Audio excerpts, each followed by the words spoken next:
تشيني؟ ايه تمام. بر ازاوه محمد زمون ګناونه دي ښا آفرین محمد آفرین محمد الان ازناچ تمام. مونږ د وجه د ماشومانه نه دا واړه واړه ماشومانه چې د الله حساب کتاب پکې هم نشته کنه الله وسره هم حساب کتاب نه کوي. زما استاد د ګناونو د وجه نه سدي دا ماشومانه نه په عذاب کې دي.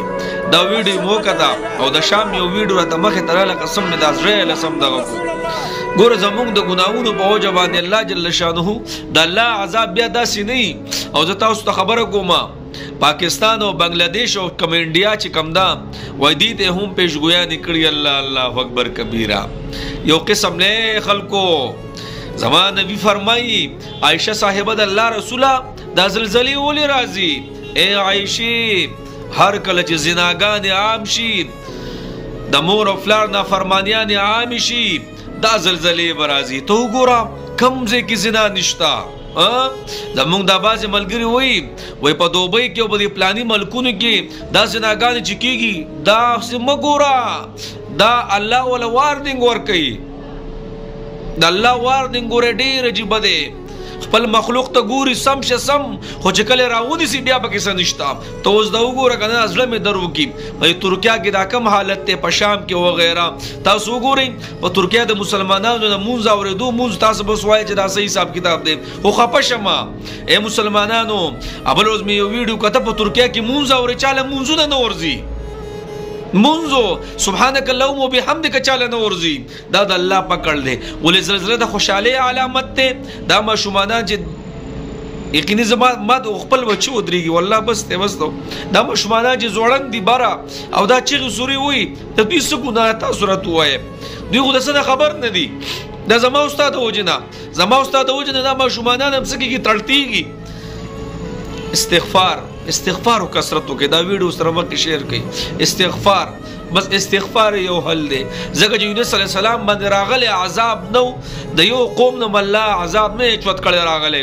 یونس علیه السلام د قوم نه الله را لېږلی شوی عذاب چوت کو. ولې بس یو استغفار شروع کو او بچي د خپلو میاندو نه جدا کړه. داسې څاروي ټول راویستل او څاروي چې کوم بچي وو هغې هم جدا کړه. یو چغې شوې یو الویلا شو یو هل سټارټ شو. الله جل شانو غضب چې کوم راغلی و هغه رحمت کې بدل شو عذاب یې ختم کو. نه خلکو استغفار الله ته وایي. دا به ګوره زما ملی بیا ښه اګو زموږ په پاکستان راغله نو زما د پاکستان سره څه دي هغه یو قسم له بل ته لاس نیولی دی. الله دې زموږ ټول اسلامي ممالک د دې حالاتو نه وساتي. که افغانستان دی که پاکستان دی که ترکیه دی که هر یو ملک دی الله دې داسې افاتو نه وساتي. دا ډېر درون افت دی. خو څه زما استاد د وجې نه دا ماشوم مې ولید د دوی ګناه څه ده په دې خو د الله حق هم نشته. دا ولې بیا ګیر دي. د الله عذاب ګورې عام نبی علیہ السلام ته عائشه صاحبه ته فرمایي و اخر زمانه کې به یو ټولګی راپاس یو خانه کعبه مبارکه به ورانوي الله به ټول د ځمکې لاندې کړي. عائشه صاحبه ورته عرض کړي د الله رسوله په دې کې خو به داسې خلک هم چې هغه به د مجبورۍ د وجې نه راغلي یعنی یره به د باچا نه به یریږي دا خانه کعبه به ورانوي هغه به هم پکې عایشې په دنیا کې به عذاب ټول یو عذاب راځي. په دې کې به بیا دانی چې دا ښه دي او دا ناښه دي. د 2008 زلزله 2008 غالبا 2005 کم زلزله وه په پاکستان چې کله زلزله راله نو پای کې ماشومانان ګیر شوي نو پای کې د واړه ماشومانان حفظ واله په مدرسو کې ګیر شوي نو په سکولونو کې ګیر شوي نو د الله عذاب ګوره بیا داسې نه. نو خلکو استغفار ډېر وایه بس استغفار.